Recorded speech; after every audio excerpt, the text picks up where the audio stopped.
আজকে আমি বানাবো পমফ্রেট মাছের ঝাল।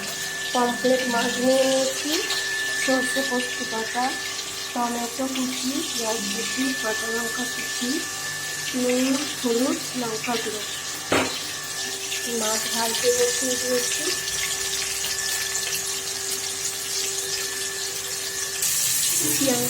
পেঁয়াজ ভাজতে বসানো হয়েছে।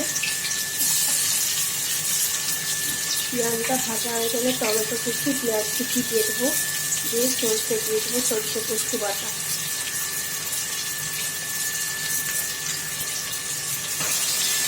পেঁয়াজ ভাজা হয়ে গেছে, টমেটো কুচি, লঙ্কা কুচি,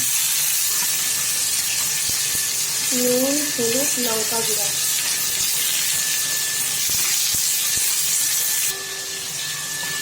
মশলা কষানো হচ্ছে, মাছ ভেজে রাখা হয়েছে।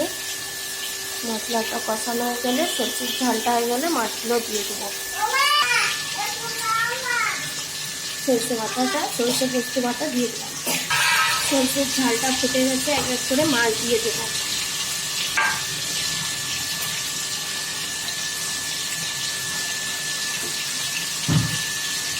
একটু নেড়ে দেবো। আমার রান্না কমপ্লিট।